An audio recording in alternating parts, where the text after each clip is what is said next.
జిల్లా రాజమహేంద్రవరంలో సంచలన మోసగాడిని పోలీసు అరెస్ట్ చేశారు.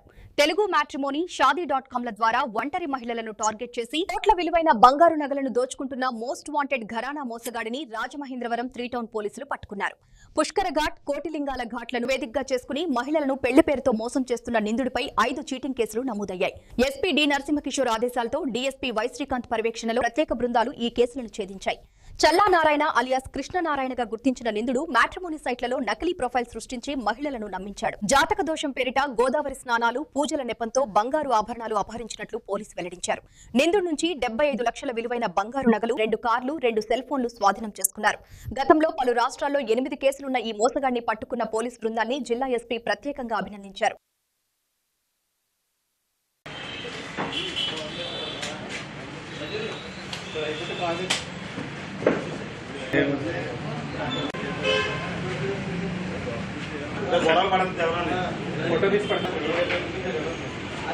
నెలల కాలంలో అంటే 2025 ఏప్రిల్ నుంచి మ్యాట్రిమోనియల్ అఫెన్సెస్ సంబంధించి 5 కేసులు నమోదు చేయడం జరిగింది. ఈ 5 కేసుల్లో కూడా ఈరోజు ఉదయం 6 గంటలకి మన పుష్కర్ ఘాట్ సమీపంలో ముద్దాయినటువంటి చల్లా నారాయణ అలియాస్ కృష్ణనారాయణ అలియాస్ నారాయణ కృష్ణ, తండ్రి పేరు కృష్ణప్ప, పి వడ్డూరు గ్రామం, పలవనేరు, చిత్తూరు జిల్లా, ఇతన్ని అరెస్ట్ చేయడం జరిగింది. ఇతను ప్రధానంగా ఏం చేస్తున్నాడంటే, ఇతనికి భార్య చనిపోయింది. చనిపోయిన తర్వాత ఇతను మ్యాట్రిమోనియల్ సైట్స్లో అంటే షాదీ.కామ్, తెలుగు మ్యాట్రిమోనీ ఇట్లాంటి మ్యాట్రిమోనియల్ సైట్స్లో ఈయన ప్రొఫైల్ని పెట్టుకుంటాడు. వేరే వేరే పేర్లతోటి ప్రొఫైల్ని పెట్టుకొని ఇతను గోల్డ్ బిజినెస్ చేస్తున్నట్టు గోవాలో గోల్డ్ బిజినెస్ చేస్తున్నట్టు ప్రొఫైల్ పెట్టుకుంటాడు. ప్రొఫైల్ పెట్టుకొని ఎవరైతే ఒంటరి మహిళలు, వితంతు మహిళలు ఉంటారో వాళ్ళని పెళ్లి చేసుకుంటామని అక్కడ యాడ్స్ ఇస్తారు. వాళ్ళతోటి చాటింగ్ చేస్తూ వాళ్ళని నమ్మించి పెళ్లి చేసుకుంటానని చెప్పి కొంతకాలం వాళ్ళతో సంభాషణ జరిపిన తర్వాత వాళ్ళందరినీ కూడా ఏ గ్రహ దోషాలు ఉన్నాయి, జాతక దోషాలు ఉన్నాయి, రాజమండ్రిలో పూజ చేయించాలని చెప్పి ఇక్కడికి పుష్కర్ ఘాట్కి తీసుకురావడం, వాళ్ళు అలానే స్నానం చేసేటప్పుడు ఆ నగలన్నీ కూడా ఒక సంచిలో పెట్టించేసేసి పూజారిని తీసుకొని వస్తాను, పూజ సామాన్లు తీసుకొని వస్తానని చెప్పి వెళ్ళిపోతుండేవాడు అనమాట. ఇలా గడిచిన 9 నెలల కాలంలో మనం 5 కంప్లైంట్లు రిసీవ్ చేసుకోవడం జరిగింది. ఈ 5 కంప్లైంట్లు కూడా సుమారు బాధితులందరూ కూడా వితంతువులు ఉన్నారు.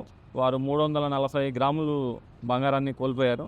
అలానే ఈరోజు మనం అతన్ని అరెస్ట్ చేసి అతని దగ్గర నుంచి 340 గ్రాముల బంగారాన్ని ఇంటాక్ట్గా రికవర్ చేయడం జరిగింది. అలానే క్రైమ్కి పాల్పడినటువంటి వెహికల్స్ని కూడా సీజ్ చేయడం జరిగింది. ఒక ఇన్నోవా వెహికల్, వ్యాగనార్ వెహికల్ ఉన్నాయి. అలానే అతని దగ్గర నుంచి 2 సెల్ ఫోన్స్ని, ఒక వైఫై డివైస్ని కూడా చేయడం జరిగింది. ఇతను ఏం చేస్తాడంటే ఫోన్ నెంబర్లు, అంటే ప్రతి ఇన్సిడెంట్లో కూడా ఒక కొత్త ప్రొఫైల్ని వాడతాడు, ఒక కొత్త ఫోన్ నెంబర్ని వాడతాడు. వాళ్ళతో కాంటాక్ట్ చేసేటప్పుడు వాళ్ళని నమ్మిస్తాడనమాట. నాకు గోల్డ్ బిజినెస్ ఉంది, నేను సూపర్ ఫిల్తీ రిచ్ అని చెప్పి నమ్మించడం. అలానే మా పేరెంట్స్ని పరిచయం చేస్తాను, మీరు మా పేరెంట్స్ దగ్గరికి వచ్చేటప్పుడు పూర్తిగా మీ దగ్గర ఉన్న నగలన్నీ కూడా వేసుకొని రండి అని చెప్పి అలా చేయటం. అలానే గ్రహ దోషాలు ఉన్నాయని చెప్పి ఇక్కడికి పుష్కర్ ఘాట్ దగ్గరికి తీసుకురావడం. ఇలా డిఫరెంట్ ఎంఓస్తో అతను వాళ్ళందరినీ చెక్ చేయడం జరిగింది. ఈ కేసుని ఛాలెంజింగ్గా తీసుకున్నాం. మా ఎస్పీ గారి డైరెక్షన్స్ మేరకు ఒక స్పెషల్ టీమ్స్ని ఫామ్ చేయడం జరిగింది. ఈ టీంని లీడ్ చేసిన 3 టౌన్ సిఐ గారు, అలానే ఎస్ఐ, మిగిలిన సిబ్బంది అందరినీ కూడా అభినందిస్తున్నాము. మేమందరం కూడా ఈ కేసులో చెప్పేది ఏంటంటే, మ్యాట్రిమోనియల్ సైట్స్లో ప్రొఫైల్స్ వెరిఫై చేసుకునేటప్పుడు చాలా జాగ్రత్తగా ఉండాలి. అతని యొక్క పూర్వాపరాలు, యాంటీజెన్స్ అన్నీ కూడా వెరిఫై చేసుకోవాలి. బ్లైండ్గా కూడా ఎవరిని నమ్మొద్దని చెప్పి ఈ సందర్భంగా తెలియజేయడం జరుగుతుంది. ఇతని బాధితులు ఎవరైనా ఉన్నా కూడా ఆయా స్టేషన్లో కనుక కేసులు నమోదు చేసినట్లయితే దాని ప్రకారం కూడా మేము యాక్షన్స్ తీసుకొని వెరిఫై చేయడం జరుగుతుంది. Thank you. 340 గ్రాములు అండి ఇంటాక్ట్గా రికవర్ చేయడం జరిగింది. Total recover intact. ఇతను సింగిల్గా చేయాలి కదా అండి, ఇంకా ఎవరు లేరండి. ఇతను గోవాలో గతంలో బార్టెండర్గా పనిచేసేవాడని చెప్పి తెలిసింది. అక్కడ కొంతమంది వ్యక్తులు పరిచయం అయ్యారు. సులభంగా డబ్బులు ఎలా సంపాదించాలి, జల్సాలకి, బెట్టింగ్లకి, వీటికి అలవాటు పడి ఇలా చీటింగ్ని ప్రవృత్తిగా ఎంచుకున్నాడు.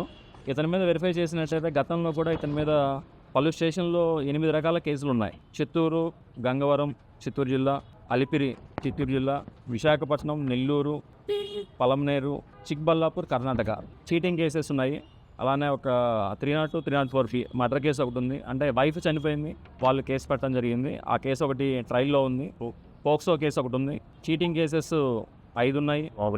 రాబరీ ఒకటి ఉంది. అలానే NBW కూడా ఒకటి పెండింగ్ ఉంది. నాన్ బెయిలబుల్ వారెంట్ ఒకటి కర్ణాటక కేసులో పెండింగ్ ఉంది. ఇతను మోస్ట్ వాంటెడ్. ఇతని పట్ల చాలా జాగ్రత్తగా ఉండాలి.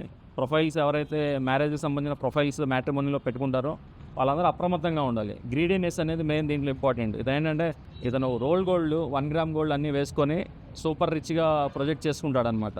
ఇతనితో మహిళల్ని ఎవరైతే సింగిల్ విడోస్ ఉన్నారో వీళ్ళందరినీ టార్గెట్ చేయడం జరుగుతుంది. వీళ్ళ టార్గెటెడ్ విక్టిమ్స్. ఇతని మీద ఒక రౌడీ షీట్ కూడా పెండింగ్ ఉంది. చిత్తూరు జిల్లా పలమనేరు PS చిత్తూరు జిల్లాలో ఒక రౌడీ షీట్ కూడా ఇతని మీద ఉంది.